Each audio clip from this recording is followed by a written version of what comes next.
Hey everyone.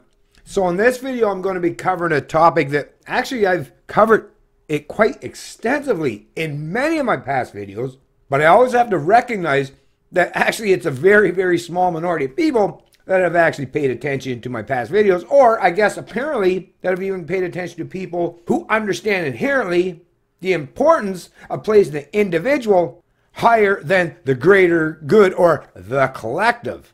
Actually, this is the part that I find strange, hypocritical, and even sometimes somewhat amusing, because people that put forth and present that they're all about the collective are literally suggesting that they themselves must be sacrificed for the concept of the greater good, but they don't ever. This is the part that's really important, folks, is whether you're talking about the collective or the greater good, no one actually sits down to actually define what the hell does that even mean.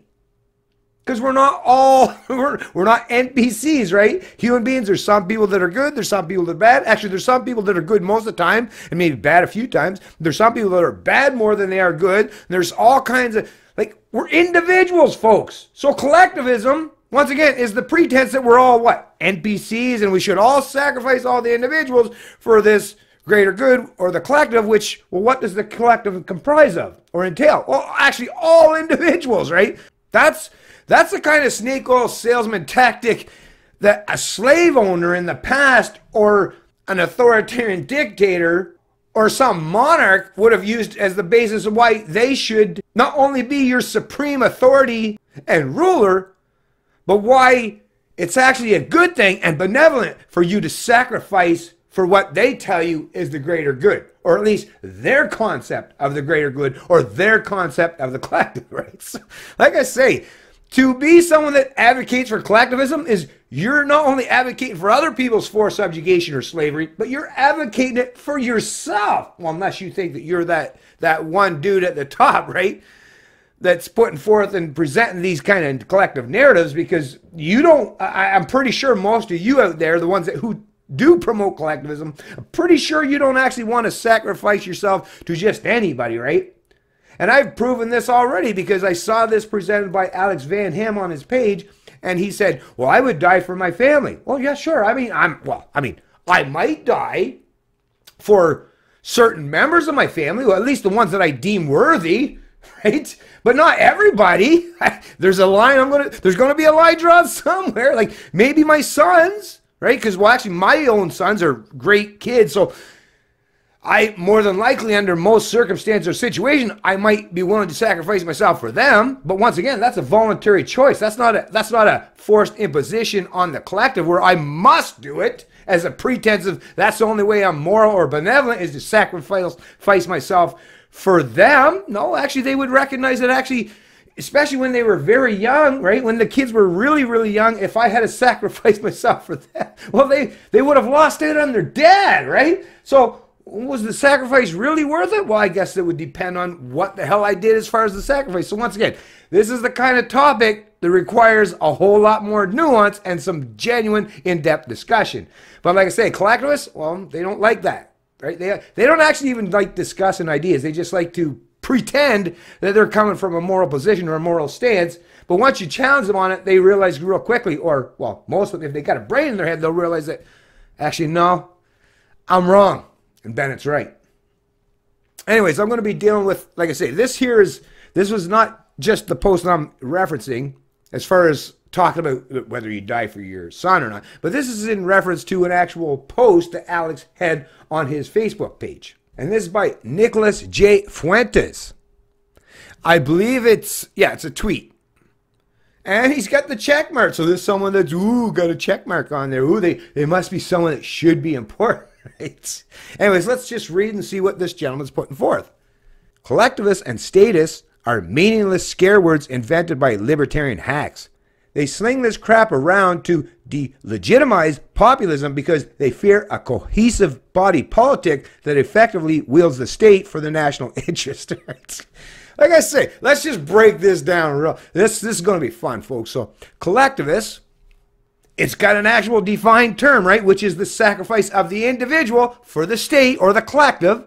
So basically, for subjugation or slavery. That's already what they're promoting. And a statist is someone that's a proponent of government, of the state, which, what is the state? It's another concept, right? But what does that concept derive? What does the state represent? What is it comprised of? Well, a whole bunch of people. And what are those people? Even a group of people can be broken down to individuals because, hey, a group is comprised of individuals. I know, shocking, but hey, apparently some people don't understand these concepts, so that's what I'm here for. I'm trying to help folks. But basically they're saying that they should sacrifice themselves for the greater good or the collective, but yet the collective is comprised of individuals. So in reality, what it's whatever the particular collective or those comprised in the collective or the ideology they stand for is, you should conform to their ideology or what they stand for. And if you don't, well, you should be sacrificed at the altar of collectivism. But yet libertarians be, oh, us libertarian hacks, right?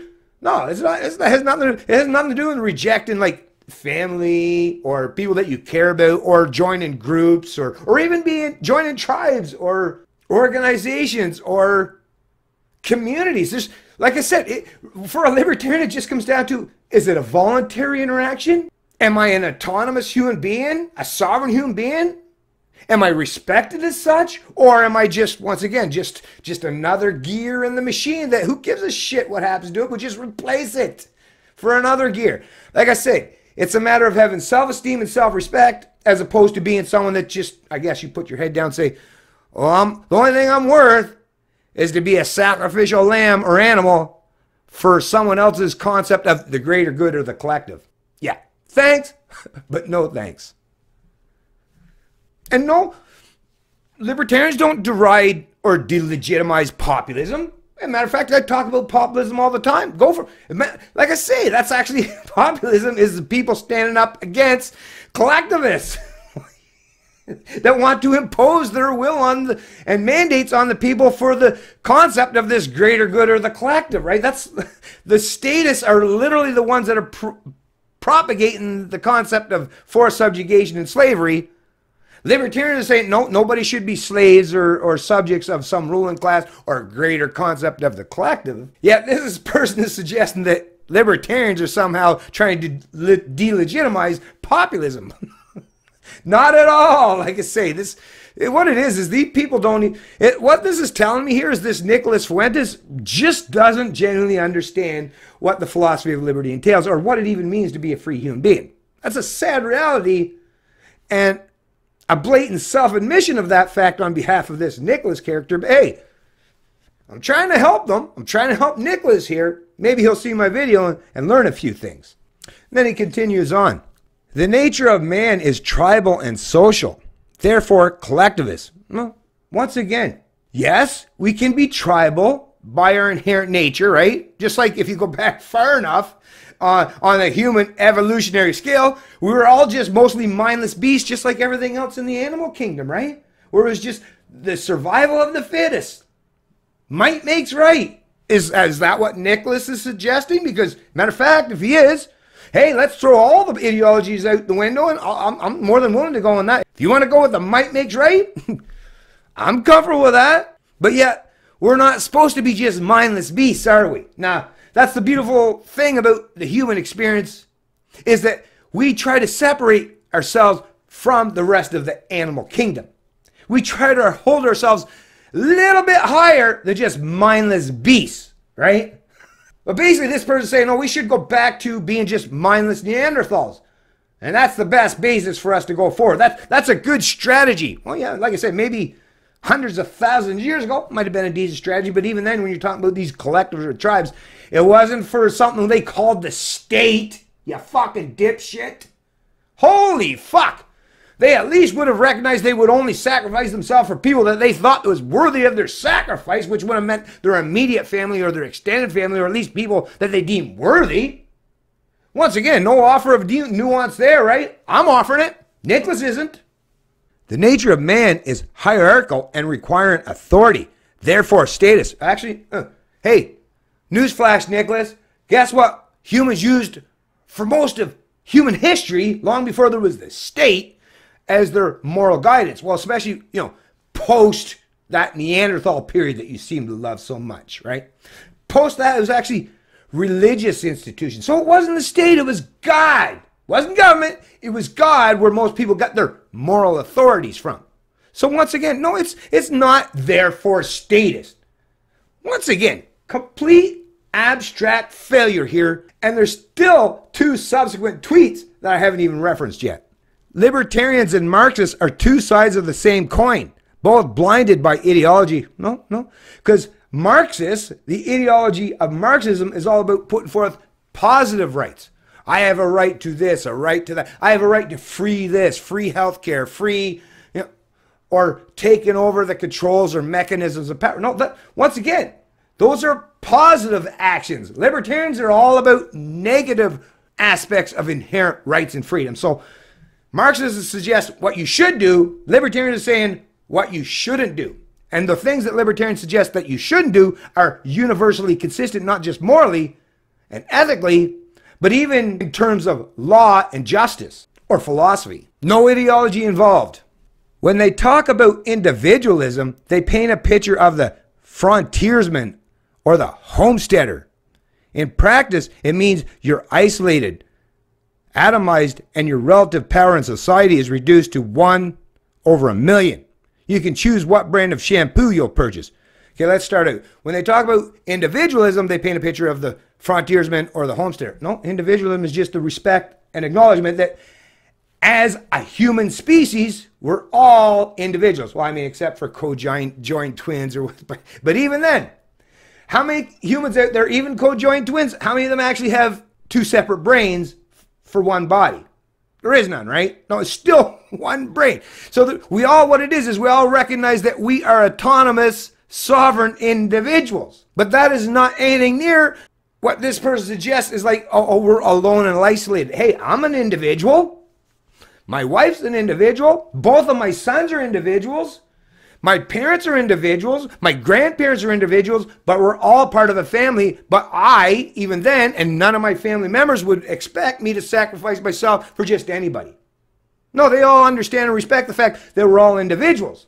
And we get to make our own individual choices and don't have to be beholden to the concept that I must sacrifice myself for them, because that's another thing. Even the concept of sacrificing for the collective, well, think about it. If we all did that, because if you try to universalize the concept of self-sacrifice for the greater good, well, if we all do that, what becomes the greater good? If all the individuals must sacrifice for the greater good, who or what represents that greater good? There's got to be somebody along that whole collective group. Where did they derive their concepts of morality? Did a group think of that? Or did an individual come up with that concept? Because I don't know of anything, any idea that has ever been invented in all of human history that came from a group. Ideas come from the individual brain, because we don't, like I say, we're not brains in a tank all joined up and connected with each other collectively. Ideas, bad or good, are derived from the individual brain.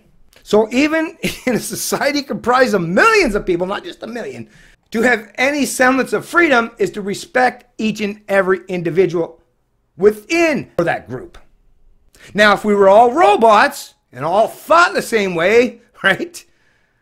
Spoke the same way, had the same IQ level, same physical prowess, and no one thought anything different than each other, I guess we could, yeah, actually under that scenario, if we were all exactly the same as each other in every possible way, then I can understand the concept of let's sacrifice ourselves for the greater good, because the greater good would represent exactly what each of us as individuals are. But it doesn't work that way, does it? Because every individual is different and unique in every way, or almost every way. So like I say, even their concepts that they derive, like I say, it can always be broken down pretty quickly just by even pointing out the rhetoric contained within their narratives. Now more than ever in our industrial tech system, our lives are directly impacted by the decisions and behaviors of others. It is no longer tenable for the collective not to take an interest in the conduct of the individual. We tried live and let live and got child drag queens. Like, once again, just, I mean, I don't even know if I have to really reference anything per se in that last tweet, but Now more than ever in our industrial tech system, our lives are directly impacted by the decision to behave. Well, yeah, that's true. Yes, of course our lives are impacted by decisions of others. Yeah, we live in a world, a big gigantic globe, right? Self-contained with billions of people in there. So that's a true statement. It is no longer tenable for the collective not to take an interest in the conduct of the individual. Well, of course, just like me or the family. Yes, if there was a family setting, of course they should care about the conduct of each individual contained within the family or a collective unit. But once again, what does that mean? This is someone that, like I said, what this says to me, and I hope I get a chance to have a debate with this person, is they're still trying to suggest that the collective or collectivism should be supreme to the individual. But meanwhile, every collective or even the concept of collectivism acknowledges the fact that it is comprised of individuals. It's like saying the forest. But what is the forest comprised of? Individual trees. And even in nature, not all trees are created equal. So which trees should be sacrificed? Even in nature, these collectives would have to acknowledge and recognize that, hey, maybe we shouldn't cut down every tree. Maybe some trees are more suitable to be cut down. Maybe the rotten ones that's going to lean over and fall on your house, maybe that should be cut down. But a strong, solid oak that gives you shade in the summertime, maybe not. Maybe that tree should stay in place and not be sacrificed for the collective or the greater good. So even in the state of nature, actually, collectivism does not work. I mean, come on. To break down, like, history, the human experience, philosophy, religion, statism, right? All these things down to, hey, we gave individualism a chance and all it produced was drag queens, right? Right? Yeah, that sounds like someone that's truly knowledgeable and putting forth a lot of intellectual thought into these things, right? Not. This is someone, once again, these are people that, like I say, I hope I get a chance. Looks like a young guy, no wonder. Like, yeah, listen, I was young too, and I thought I was a smart dude when I was young. And actually, I was a pretty smart dude when I was young. Smarter than most of my peers. But I also recognize that you take how smart I was then, add fucking 30 years onto that. I'm still trying to learn and expand on my knowledge and the information that's contained within my head. Yeah, I got a little bit of an advantage there. Now, some people I get, there are some people that don't ever take any time of their life to learn things. Those people, age doesn't necessarily mean wisdom. But once again, when you talk about individuals instead of collectives, we have to acknowledge that, yeah, I'm fucking much smarter than the average bear, and I'm much smarter than these average 20-something-year-olds. And it's not because sheer by my age, but just like with everything in life, just like, hey, if you wanted to start learning how to be a professional baseball player, every individual will give someone 10, 20 years of practice, or someone that's only done it for a week, and you'll see that the person with 20 years of experience most of the time is going to be better than the person with a week of experience. There might be exceptions, there might be outliers, but as a general rule of thumb, no, it's the person that's put in all that hard work and effort that's going to usually come out with a better understanding and a better grasp than someone that's just barely scratched the surface or dipped their toes in the water. The fact that I have to explain this, I don't know. Hey, it's 2019, I guess, right? Anyways, I just wanted to deal with this because I thought, like, what a complete failure of the intellect. There's no intellectual honesty in this. This is just people spewing rhetoric and hoping that it'll somehow stick because people, but people will feel that warm and fuzzy feeling about the collective, right? It'll feel nice because we're just going to put forth and present that we're all just one big happy family. We should sacrifice ourselves for this great, amazing, happy family. But meanwhile, look at there. Look at there. Do we really look like one big happy family? Really? Are you do you got your head buried in the fucking sand? Do you live in the real world? I do. Which is why I reject this bullshit completely. It's Canadian Libertarian, and I love liberty.